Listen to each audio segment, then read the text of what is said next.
اگر ہم پاکستان کی ٹوٹل پاپولیشن یا آبادی دیکھیں اور یہ فگرز میں حساب کتاب لگائیں کہ ایک بندے کے سر ڈالرز کی اماؤنٹ میں کتنا قرضہ بنتا ہے، ہم کتنی امپورٹس کر رہے ہوتے ہیں، ہماری کتنی ایکسپورٹس ہوتی ہیں، اسٹیٹ بینک آف پاکستان میں ایک بندے کے حساب سے کتنے ڈالرز کے ریزروز اویلیبل ہیں، ہماری گورنمنٹ ایک بندے کے حساب سے ڈالرز میں کتنے ایکسپینڈیچر کر رہی ہوتی ہے، G D P per capita کتنا ہمارا بنتا ہے، اور پاکستان سے باہر جو لوگ جابز کر رہے ہیں، سروسز پرووائڈ کر رہے ہیں پاکستانی، وہ پاکستان میں ڈالرز بھیجتے ہیں تو وہ پر پرسن کے حساب سے کتنے بنتے ہیں۔ جب ہم ان سب کو ملا کے دیکھیں گے تو آپ کے لیے اور میرے لیے سمجھنا بہت آسان ہو جائے گا کہ پاکستان یا پاکستان کی اکانومی کس ڈائریکشن میں موو کر رہی ہے۔ تو آج یہ دیکھ لیتے ہیں، تو آپ سے ریکویسٹ ہوگی کہ چینل بھی آپ ضرور سبسکرائب کر لیں، اور سب سے پہلے میں آپ کو یہ بتاتا جاؤں کہ آپ یہ figure state bank of Pakistan کی ویب سائٹ سے ریکنسائل بھی کر سکتے ہیں۔ And for the sake of understanding میں نے ٹوٹل فگرز کو چھوٹے نمبرز میں ڈیوائیڈ کیا ہے پر منتھ اور پر پرسن کے بیسس پہ، تاکہ ہمارے پاس نمبر چھوٹا آئے اور انڈرسٹینڈنگ میں زیادہ بہتری آ سکے۔ سب سے پہلے ہم امپورٹس، ایکسپورٹس اور ریمیٹنسز کو دیکھیں گے، کیونکہ اس سے کسی بھی ملک کی معیشت کو یا ڈائریکشن کو دیکھا جا سکتا ہے۔ اگر ہم پاکستان کی امپورٹس کو دیکھیں کہ پر پرسن پر منتھ کی بیسس پہ کتنی ہے، تو یہ $30 کے قریب ہم امپورٹس کر رہے ہوتے ہیں۔ آن دی ادر ہینڈ ہم ایکسپورٹس کو دیکھیں تو یہ $12 پر پرسن پر منتھ ہے۔ کتنے ہم اشیاء، $12 کی اشیاء ہم ایکسپورٹ کرتے ہیں اور $30 کی اشیاء ہم امپورٹ کرتے ہیں۔ تو یہاں پہ آپ گیپ دیکھ رہے ہیں، $18 کا بنتا ہے، جو کہ بہت نیگیٹو پوائنٹ ہے۔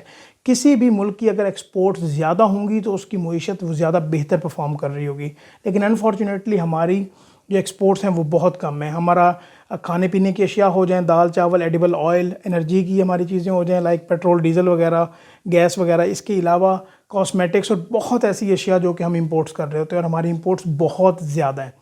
تو اس کے ساتھ ایک اور پوائنٹ بھی دیکھا جا سکتا ہے کہ اگر ہم یہ دیکھیں کہ جو پاکستان سے باہر سے لوگ ہمیں ڈالرز بھیج رہے ہیں، ان کو ریمیٹنسز کہتے ہیں ایکچولی، اور ڈالرز کو جو وہ بھیج رہے ہیں اور ساتھ ایکسپورٹس کو، ان دونوں کو اگر ہم ملا دیں، ان دو فگرز کو، تو ان کو ایکچولی امپورٹ سے زیادہ ہونا چاہیے۔ اور جہاں پہ ہمارے پاس ریمیٹنسز کی فگر کیا آ رہی ہے جی، $11.35 پر پرسن پر منتھ۔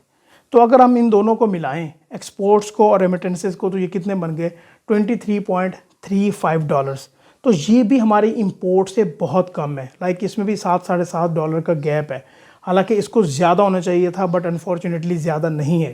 جب پاکستان سے باہر سے لوگ زیادہ پیسے بھیجتے ہیں تو ہمارے پاس جو ڈالرز کے ریزروز ہیں وہ زیادہ بہتر ہوتے ہیں۔ کتنا قرضہ پاکستانیوں نے دینا ہے؟ اگر ٹوٹل قرضے کو ٹوٹل آبادی پہ ہم ڈیوائیڈ کریں تو ہمیں پتہ چلے گا کہ $1245 پر پرسن یہ قرضہ بنتا ہے۔ اور ہم یہ بھی دیکھیں کہ اسٹیٹ بینک آف پاکستان میں ایک بندے کے حساب سے ٹوٹل ریزروز کتنے پڑے ہوئے ہیں ڈالرز میں، تو وہ $13.63 پر پرسن بنتے ہیں۔ آپ یہ دیکھ سکتے ہیں کہ یہ کتنے کم ریزروز ہیں، یہ ہسٹری کے لوئسٹ ریزروز ہیں۔ ایکچولی یہ 1998 سم تھنگ اس طرح کی بات ہے، تب بھی یہ بہت کم ریزرو ہو گئے ہوئے تھے، لیکن ابھی بھی یہ بہت کم ہے۔ اس کے علاوہ ہماری گورنمنٹ کے جو ایکسپینڈیچر ہیں، لائک جو بھی وہ کام کرتی ہے، بجٹس ہیں یا جو بھی ایکسپینڈیچر وہ کرتی ہے، تو وہ پر پرسن کے حساب سے کتنے ہیں؟ تو وہ 13.63 ایک بندے، ٹوٹل پاپولیشن کا حساب لگائیں تو ایک بندے کے حساب سے وہ ایکسپینڈیچر کرتی ہے۔ ابھی ڈالر کا جو بھی ریٹ ہے آپ ملٹیپلائی کر کے دیکھ لیں، آپ کو بڑا بخوبی اندازہ ہو جائے گا۔ اور ہم یہاں پہ جی ڈی پی کی بات کریں پر کیپیٹا یہ کتنا بنتا ہے، تو یہ $100 ہے، $100 پر پرسن یہ بنتا ہے۔ آپ یہی کمپیریزن کریں انڈیا کے ساتھ، بنگلہ دیش کے ساتھ، بڑے جو ڈیولپ کنٹریز ہیں ان کے ساتھ تو ہم کر بھی نہیں سکتے، تو ہمیں پتہ چلے گا کہ ہمارا یہ جو سسٹم ہے، یہ سارے فگرز ہیں، یہ بہت ڈپلیٹنگ ہے اور ہمارے لیے یہ نیگیٹو پوائنٹس ہیں۔ تو یہ فگر جب آپ نے یہ سارے دیکھے تو آپ کو یہ اندازہ ہوا کہ پاکستان ہمارا کس ڈائریکشن میں موو کر رہا ہے اور ہمیں یہ کیا میجرز لینے کی ضرورت ہے۔ ان فگر سے ہمیں یہی پتہ چل رہا ہے کہ ہمیں شارٹ ٹرم سولوشن کی ضرورت نہیں ہے، ہمیں لانگ ٹرم سولوشن کی طرف ہی جانا پڑے گا، تاکہ ہماری جو اکانومی ہے وہ سنبھل سکے، اور یہ جو پولیٹیکل ڈیسیجنز ہوتے ہیں نا، یہ اکانومی کو لیڈ ڈوبتے ہیں۔ تو میں آپ کو یہ بتاتا جاؤں کہ اس ٹائم پاکستان میں جو پولیٹیکل انسرٹنٹی ہے وہ بہت زیادہ ہے۔